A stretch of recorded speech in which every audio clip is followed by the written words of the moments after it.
Hello, welcome everybody to 14 Minutes of Fame with Misty Henkel. Today we have the wonderful Debbie Gainsford. Hello, Debbie. It's so great to be here with you. Debbie Gainsford, marketing consultant, yes? Yes, that's right. That's Thanks for having ex- me. Oh, you're welcome. You're welcome. So, how long have you been a marketing consultant for? So I've been a marketing consultant for the last 12 months, but I've been a marketer for the last 25 years. Yeah. Um, lots of years worth of expertise there. Yeah, that's right. We tend to be in different jobs that have that same position all the time. Look, eventually you earn the right to move out and start working for yourself. So you've been doing that for the last 12 months. I find that really exciting. I teach my Yeah. boys this because on and off, as a sales trainer, they'll say, Mum, maybe you should go out and get a job. Okay. So Mm. I've earned the right at 47, since you guys are still in school. So I've earned the right at 47 to not have to ask permission from a stranger if I can have the afternoon off and go see you at a school assembly. I believe I've earned that Very right, true. right? Yeah, So, yeah, so that's how I see it, is that yes, you absolutely. must, you start in a business, somebody else's business, and you learn all your skills, but eventually you get enough skills and knowledge that you're able to move out. Now, some people thrive in the work world as working in the work world, and that's Yeah, excellent. Others need that little entrepreneurial side where it's available. And going back in time, like 200 years ago, everybody was an entrepreneur. Okay, mostly the men, but I mean, everybody was an entrepreneur. They went out, they worked for themselves. Dad would go out. Let's say he was a blacksmith. Dad would go out from the age of 5. The boys were allowed in the workshop. They would play in the workshop. They would pretty much play in there and work along with dad until they're about 14 years old, start arguing with everyone. Dad would farm Mhm. them off to a mate, a mentor that would teach them a trade for the next 4 years. So when they're in that argumentative stage, they're off with somebody else, right? Someone who Mhm. they'll listen to and follow instructions from. So from 14 to 18, they would learn their trade. And then from 18, they've stopped arguing with everyone and they've got their own business, and then they get to go from there. But it was in that first, let's say from 9 years, 5 to Mhm. 14, that they learnt things from just being around dad. Dad has a Yeah, workshop. Dad keeps his place tidy. How does dad talk to customers? And, negotiation and getting work done and doing a good job and, supplies, demand, all that other stuff. They learn all that so that by the time and they don't even know they're learning it. By the yeah, time they end up with a mentor at learning their trade by 14, they've already got sales knowledge, customer speak, negotiation. They've already got that in them. So then they go from being, say, dad's been a blacksmith, but the son might end up being a baker. It's a completely different job, but it still requires, in the end, you're going to work for yourself, and Mhm. you're going to have to acquire customers, and you're going to have to look after them and do a job well done and keep your space tidy. So yeah, no, I absolutely agree with that. So you've been 25 years in the marketing world, lots of knowledge to be accumulated, skills and knowledge in that space, and then the last 12 months you've got to branch out. Who's your main sort of client in this marketing world of yours now? Yeah, so my main client really are small business owners. So I work with a lot of women in business, particularly, and generally a lot of people who are just starting out on their business journey as well. So I love working with people who are experts at what they do, but don't necessarily have the marketing skills. And then I can bring that to the table because I've spent so long acquiring those skills and developing them, and actually saying, you're great at what you do, I'm great at what I do, and let's actually work together to really help your business grow. So yeah, about Yeah, marketing sharing goes hand in hand with insights and sales. knowledge. Yeah, marketing goes hand in hand with sales. It's a bit like Yeah. the chicken before the egg. I know when I teach sales, I teach salesmen how to speak to customers, right? Mm. And I do it in that I will teach you how to speak to, if you don't have any customers yet, it's good to learn how to speak to customers before you get them, so that when you have all that marketing in place, you're not mucking it up because they're already standing in front of you.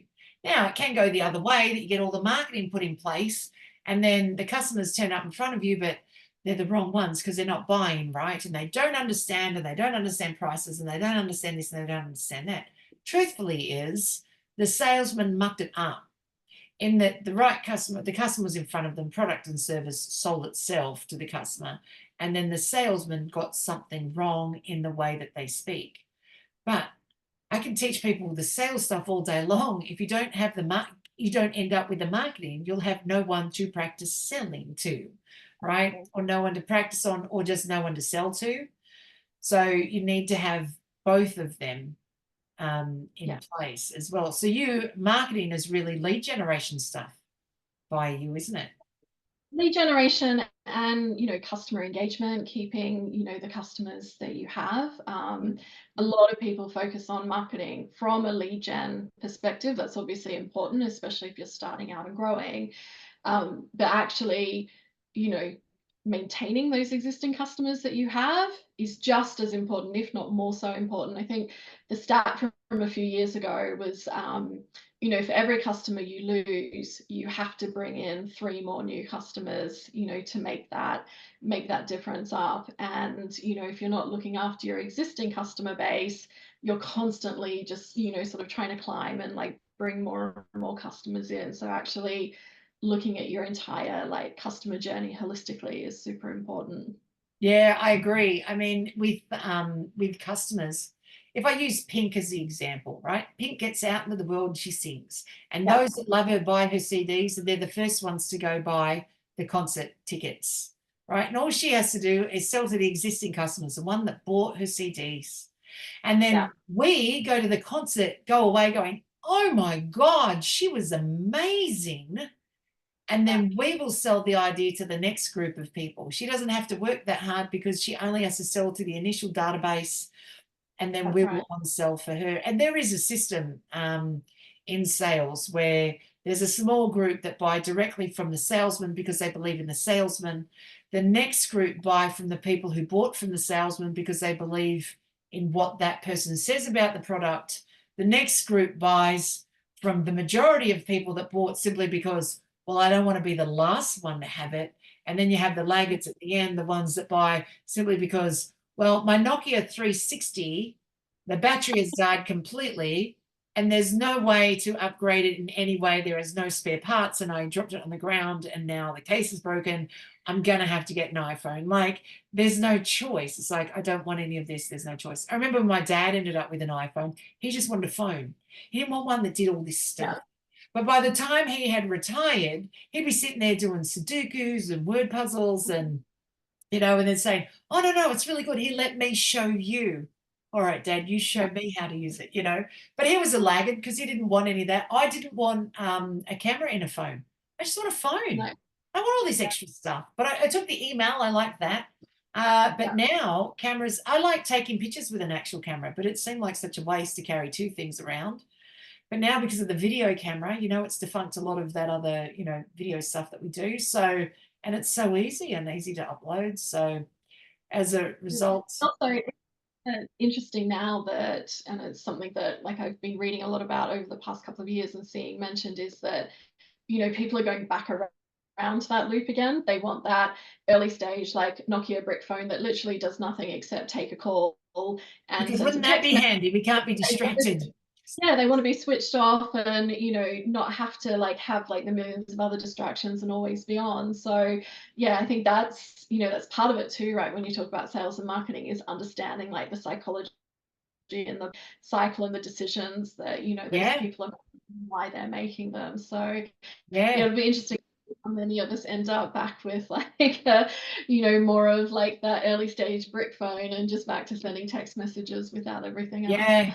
Yeah. I walk the dogs. I've got 2 golden retrievers and I walk the dogs, and I don't carry a phone.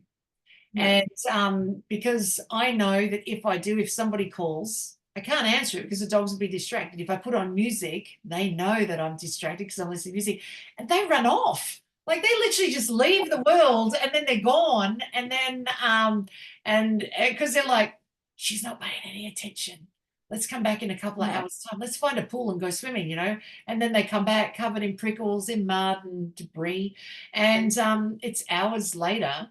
And yeah, whereas this way, if I walk, I'm concentrating. The downside is I've now gotten used to video on my phone, but they do some Mm. really silly stuff. And it's like, if I had my phone, I could have filmed it and then chucked them up on YouTube, because it's funny. And Yeah, so now I've got that whole, to walk with the phone or not walk with the phone. I still choose to not walk with the phone. Otherwise, I choose yeah. to walk with the phone on purpose, for the purpose of getting some videos. They don't quite work out the same when you planned it. That'll be the They days that also they're do not what funny. you do. The Yeah, yeah, days that you don't have. yeah, It's always the way. Yeah, yeah. yeah, Best of 100%. intentions and like Yeah, that. Yeah. 100%. So what's the favorite bit that you like about work? So many. I love marketing. What I really love is seeing like that idea turn into something and then the impact that it has. So what I love about working like with my customers is a lot of the times they're super overwhelmed at the beginning. They don't have that insight from a marketing perspective. They don't have the skills, and really like getting them to stop and pause and actually just take a breath and like let's break it down, and breaking it down into those bite-sized chunks where people then start to feel confident about what they're doing. They go out and they action it. And then, you start to see the changes in their business, and you start to see, how they turn up at meetings smiling because actually they're loving what they're doing now, as opposed to Yeah. like that dread of I've got to do it. And I think for me, I found out a couple of years ago, I had a couple of clients all say at the same time, oh, I need to bring my Deb book to our meetings, or let me just grab my Deb book. And I found out that they all had these like notebooks. They didn't know each other. They actually lived in different countries, but they had what they referred to as their Deb book, that they would write down all of like their ideas and their actions and everything that would come out of our sessions together, and then refer back to them and use them. And I was like, oh, that was just like such a nice moment that I wasn't It's a expecting. And great really, feeling, isn't it? We could WWWDD. yeah, WWDD. Yeah, what would Deb do? yeah. Yeah, like I've got my notebook. What would Deb do?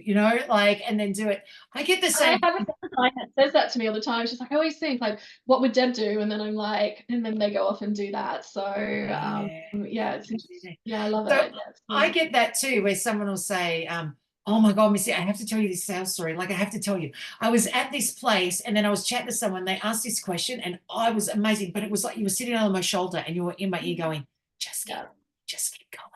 Don't yeah. worry, you've got it. Okay, stop now. Let them listen. Let them think. Okay, silence, silence. Don't talk, don't talk, don't talk. And it's like you're sitting on my shoulder. And it's the same with my books. Like, where's the other one? Here with my two books. They said Yeah. reading them is like listening to you talk to me. It's like you're literally sitting there and whispering in my ear. So, and it's such a nice feeling. I suppose you would be like this too. I suppose a year or two after a client is gone, Mm. they and you get to sort of look out and see what they're doing and go, oh my God, I was a part of that. Like, that was so cool. I was a bit of that. It sometimes feels a little bit like a double-edged sword, right? Because you're like, oh my God, that's amazing. And they're doing incredibly well. And like, I'm so happy to be part of that. And then a little bit of it's like, oh, but I'm not in the journey with them like I'm all never the going to time see you now. again, am I? Yeah, you're gone now. I'm never Exactly. going And to see it's you. that sort of, that mix. And I think that's like the great place to be, is like when you're feeling a bit sad that, you're not involved in a business that's just gone off and skyrocketed and they're doing incredible things. I think that's Yep. when you know that you've done your job really well. So Yeah, yeah. exactly. Do you get a call every now and then, like someone out of the blue would just call you and say, oh, Deb, I've just got to tell you. And you think, oh, they remember me. Oh my God, Yeah. that's so cool. And it'll be like one thing that you said that they've gone, I've just followed this one thing. And Yeah. seriously, it just keeps working. Like, Yeah. yeah. And I had with somebody that actually used to work for me years ago from a corporate perspective, and we're still in touch now, but she'll message me and say, this situation happened to me today. And actually, I used that piece of advice you gave me like 6-7 years ago and implemented it. And it was, worked perfectly. And it's like, yeah, sometimes you don't realize the impact that you're having on other people. And it's just nice to see how, yeah, your knowledge and your advice and your experience, the ripple effect that, Yeah. that has. If So, we yeah. haven't forgotten someone, there's a pretty good chance they've not forgotten us. We just don't know, right? We just don't know. So, Deb, it's been wonderful to chat to you and be able to find out more about what it is that you do and chat about it. Thank you so much for being a part of 14 Minutes of Fame. And we will do this again. This isn't like a one and done. It's more like, Jimmy Fallon, Jimmy Fallon, yeah, like Yeah. James Corden, where you know Yeah. we could just meet somewhere and then you know one day I'm going to get a bunch of us and we're going to learn to juggle and we're just going to get on and Uh, just I had to practice learn our that the juggling. other day. I'm definitely not a juggler, but I'll Yeah, definitely give it a go again. Yeah. well, I mentioned it to someone the other day and they said, my son knows how to juggle. Oh, brilliant. So we're all going to get juggling balls. There'll be a bunch of us, and then he's going to get on and he's going to show us what to do, and we get to, you know, see if we That can do sounds it. fantastic. I Yeah. can do it with scarves because they Yeah, float that's what down. So the boys went to circus school when they were little, and they had to start with scarves. So then you learn how to throw up and catch because it floats down. So you have timing. Um, that is I'm going to try scarves. yeah, Yeah, I think scarves, that's a great way. tissues, you know, just something small and yeah. All right. Well, Yeah. Deb, go practice your juggling. You never know when I'm getting you back and we're gonna give you a go. I look forward to it. Thanks so much, Misty. You're welcome. Thank you. See ya.